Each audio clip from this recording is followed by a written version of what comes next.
has always been a secret phobia of mine. Breaking expensive gym equipment because I don't know how to use it properly. Remember Joe? He's experimenting with exercise to see if it'll make him a little bit happier.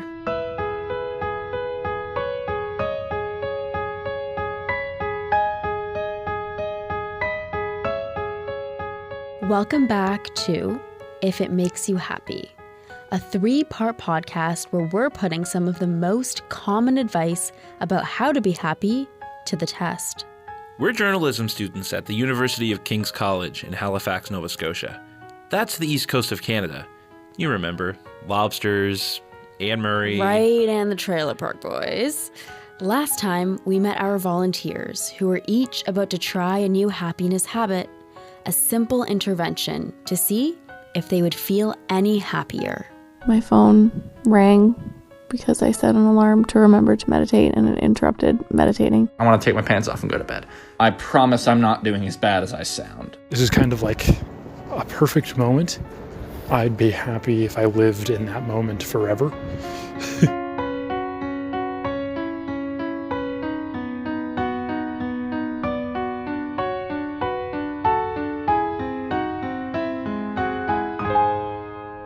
Since last time, most of them have been following the program. They've taken a chance on something new, hoping it might spark a little joy. I'm Landon Morris. And I'm Risa Alibi, and this is episode 2 of If It Makes You Happy. Remember Laura McRae? I do. She sang us a little bit of Sheryl Crow in episode 1, and our reporter Aidan Rodding has been keeping in touch.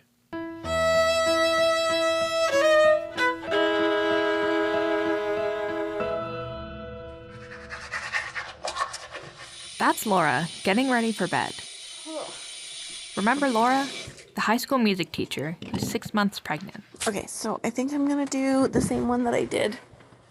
I just have to find it. Thank you for joining me in this mindful moment. It's a type of meditation called progressive muscle relaxation, or PMR for short. PMR reduces stress and anxiety in the body by having you slowly tense and then relax each muscle. Here's our resident expert, Brian McCauley, on PMR and happiness. The effect should be immediate in terms of relaxation, right? So by the end of the script, you should feel more relaxed. But if we're talking about effect, meaning a more long-term kind of increase in, emotional regulation, we're looking at like 3 to 3.5 months. So here's the thing. It can be really hard to focus when you're new to meditating. And I'm remembering being in high school and taking world religions, and Mr. Hurd, my teacher, would wear this Britney Spears microphone and do guided meditations for us. And I'm just remembering that feeling of mind racing. PMR is beginner-friendly relaxation. Laura's doing PMR meditation for 2 weeks, once a day. I was crawling into bed and I realized I hadn't done my meditation. So here I am falling asleep. It's kind of like meditation for 2. It's interesting to lay and be still and then be kicked from the inside. That's bringing me a lot of joy though lately. Laura's documenting her PMR experience with audio diaries. Today, she's listening to a meditation that's using a metaphor for decluttering your life by imagining clearing out a messy closet and getting rid of clothes that don't fit. Listening through her diaries, I realize achieving an ideal relaxation experience isn't always easy. They simply do not fit you. It's time instead to... I hate this meditation. I don't like the themes. I can't take it seriously. All I can think about is the fact that all my cute clothes for summer are not going to fit me because I'm pregnant and I'm going to be gigantic and I'm going to just be wearing Adam Sandler clothes all summer. And there are always unwanted interruptions. My phone rang because I set an alarm to remember to meditate and it interrupted meditating. Laura's been pretty consistent with her audio diaries. She's a great talker and describes things well. We've provided her with some guiding questions. There's one from that list that she struggles with. Yeah, the prompts are pretty straightforward. I'm doing a check-in call with her.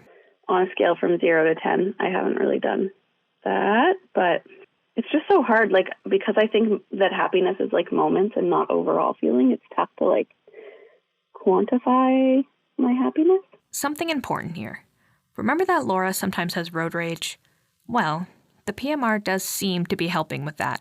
There was like a big traffic jam, and I recognized my frustration and my tension. I like took a second to relax my shoulders and just like be aware.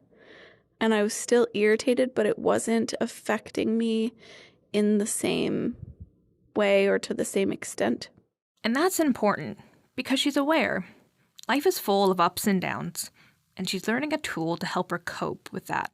We had an ultrasound and found out the sex of our baby, and that was like super exciting to just like see their little hands and their little nose, and that was so amazing. And then I got food poisoning and was up really late sick. And it was also just like scary because food poisoning, if it's bad, can have a lot of negative health effects on a growing baby. It was scary, but Laura was okay in the end. Meanwhile, back on the phone, she's feeling pretty good. It is improving my mood, I think, which is good. And also the fact that now I'm on March break is helpful. Laura predicted early on that her mood would be better over the break. As a student, I understand this too. It's really important to rest, reset, and not think about school for a bit. But March break ends, and the question is, will she feel unhappy again when she's back in her teaching routine? And the bigger question. I love teaching. I think I'm just like realizing that I have options. So stay tuned. We'll see what she decides in our final episode. A baby on the way changes life in a lot of ways. I imagine saying goodbye to her time in the classroom would also mean even more change. And speaking of change,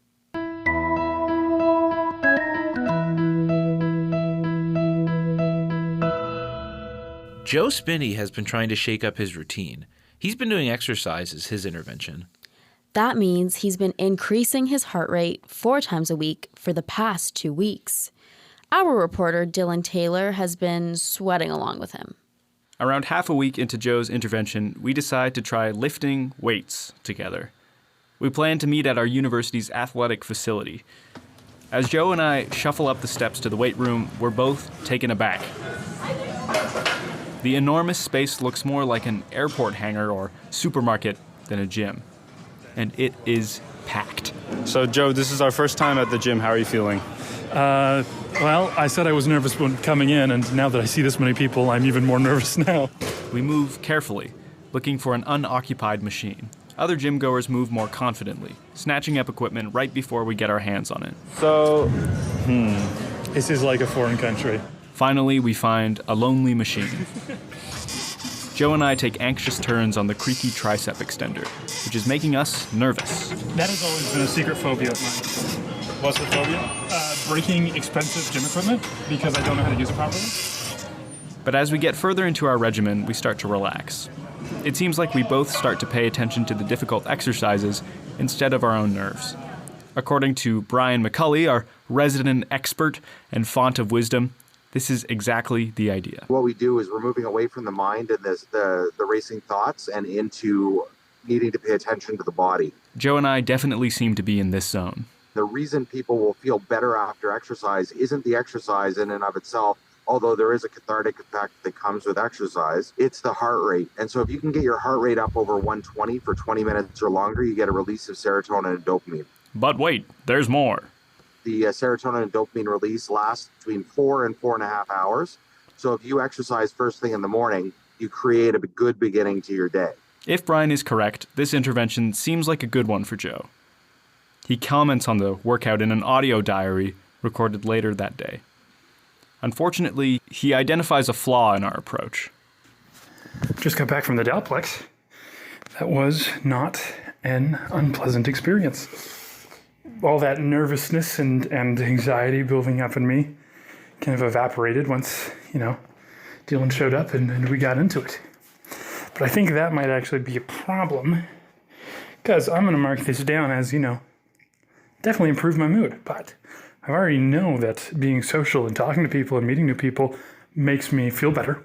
Next time I go to the gym, I'm probably going to have to do it alone. Ah, fair enough. I'll give Joe some space. Joe's next audio diaries detail some of these solo missions. Here's one he recorded after a jog. Had a thought. I was just doing a lull in my run, a walk to catch my breath. I was in a street I didn't recognize and there was no one around. It's a damp night. It was getting kind of dark. And I just thought, this is kind of like a perfect moment. I'd be happy if I lived in that moment forever.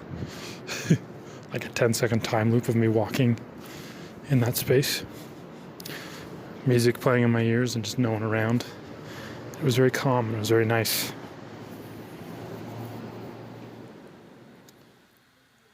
Later that week, we decide to take another jog, just for me to check in. As we jog off of campus, it started to snow. Yeah, I've never gone on a snowy jog before. I did once. I had a roommate. He insisted that we would go on runs together. And one of them was in the middle of January.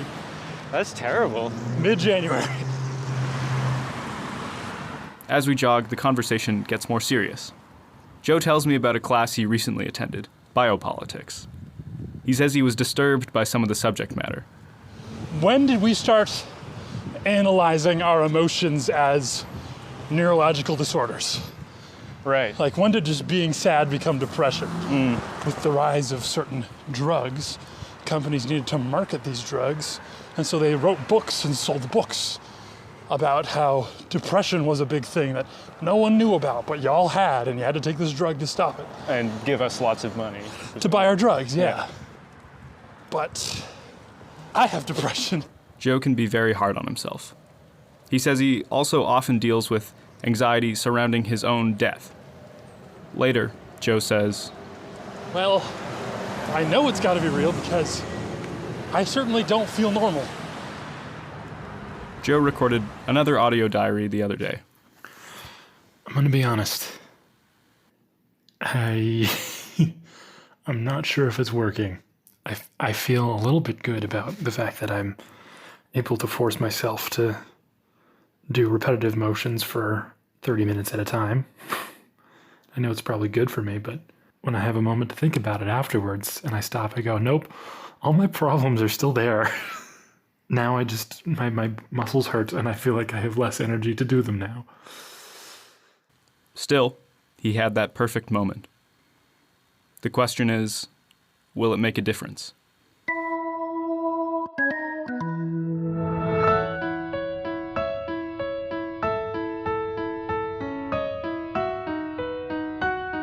We're about halfway through our non-scientific but expert-informed experiment. If you want to see our volunteers in action, give us a follow on Instagram.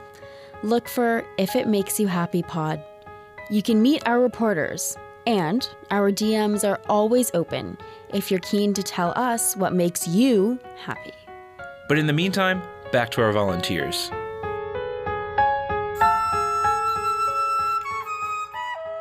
Hopefully you haven't forgotten about Haley Landry. See, I'm really uninteresting, kind of. I'm not really interesting, I guess. She wanted to be part of our experiment because she isn't feeling happy with her life. Her intervention was to spend time in nature, and we had reporter Andy Mullins on her case. That's right. But it sounds like it's been a quiet few weeks. Take a listen. Set my jacket up. Yeah, sure, yeah, just put it wherever you... When I met Haley, she told me she was studying office administration and that she hated it. But Haley told me she knew what she wanted instead. I'd really like to eventually do the medical esthetician side of things because I just feel like that's me.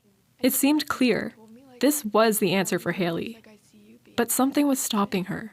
I'm unsure about telling my parents, but I'm sure of myself. I don't want to disappoint them, I guess. That's kind of what's weighing down on me. Haley told me she saw an opportunity in our podcast. She said she hoped to tap into herself, and she seemed ready to set foot on the trails. But here's the thing. I haven't heard from Haley in a while. And after days of phone calls, text messages, and emails, it seems as though we won't be hearing from her again. We knew from the beginning this was a possibility. That for some of our volunteers, life could get in the way, school could become overwhelming, or maybe someone just couldn't do it. And that's okay. Here's what our expert Brian McCauley had to say about this. If something is always supposed to be perfect, it's never going to happen, right? So it's allowing failure. It's about saying, okay, I missed Wednesday, life got in the way, whatever that was. You know what? Shit happens. You know, like that's got to be the attitude, right? If you have that attitude, then you're okay. We couldn't just leave it there. We may not be able to test this intervention, but we can still explore its impacts. So I set out to find someone who could tell me about their experience with nature and its impacts on their happiness. I messaged a local outdoors group and got a reply. Hey, my name is Olivia. Wait, my full name? Okay, my name is Olivia Johnson. Olivia is from Calgary, Alberta. Think Banff, the Rocky Mountains, the home of the grizzly bears. Well, that was essentially her backyard. She grew up spending time in nature and says it's become central to her identity. For me, growing up in the mountains, it's like the most expansive feeling ever. Like you feel simultaneously so small and so big at the same time. She's a student here in Halifax and says she's a huge advocate for nature's mental health benefits. She spent weeks backpacking in the wilderness and found that focusing on the basics of life, like making sure she had enough water and was warm enough, was an essential part of her journey towards happiness. Like it's just so raw. That is really, really special and just an opportunity that like we don't get in convenient society at all in terms of just like taking care of each other in like a really beautiful, basic way. Olivia says it's not about going on huge outdoor adventures, but she does insist it's more than simply going for a walk.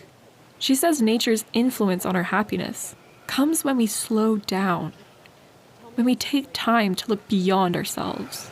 Again, that sense of like losing myself where I'm not hyper fixated on every little detail about myself, that's when I feel like really happy, which I think the outdoors really does. If you're, you have to like be constantly aware of your surroundings in a way that like meditation doesn't even do.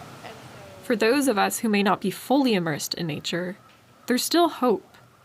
Our expert Brian McCauley talked about his own experience with nature and how it can be implemented in everyday life. At the very end of my day, I walk my dogs in the woods. What we're banking on is human nature. Human nature is that once I get you to that place, you're going to do it. A lot of people reached out when I was looking for nature lovers. It seems as though there really is something to it. And of course, there is some science to back it up. Gregory Bratman is an assistant professor at the University of Washington. He reviewed the research on this and found strong evidence that contact with nature is associated with increases in happiness, a sense of well-being, and decreases in mental illness. I hope Haley is okay and that she's listening. Hopefully she finds what she's been looking for, and maybe nature will help her along the way.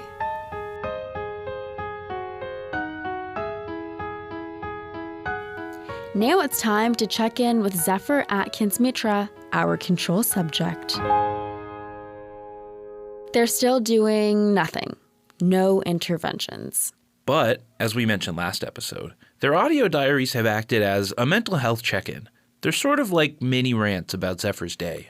Most of the audio diaries were recorded late, usually past midnight, some around 2 a.m., and they reveal a common stressor for Zephyr: school.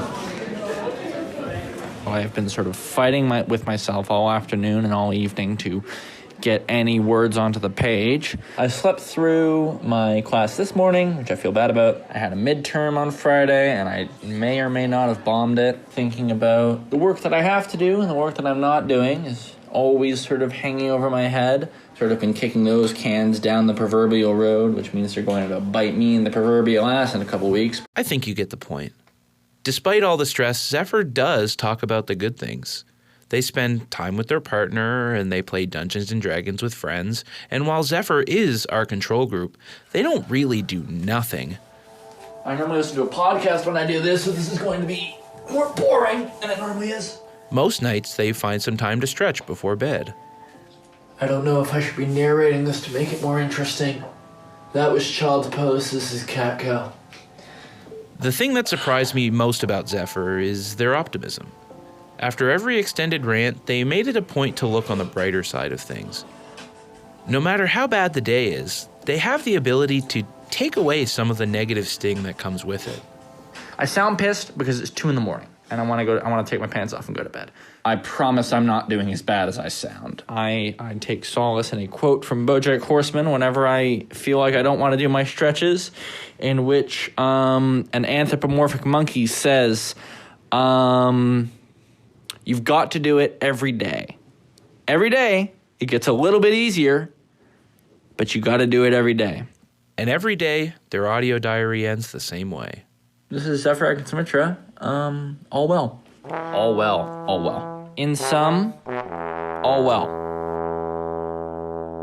So it seems like maybe the interventions are actually having some effect, and maybe our volunteers are a little happier? But we don't know that for sure. Sorry, you're right. We can't be certain just yet. Exactly. But soon, we are going to find out the results from our experiment.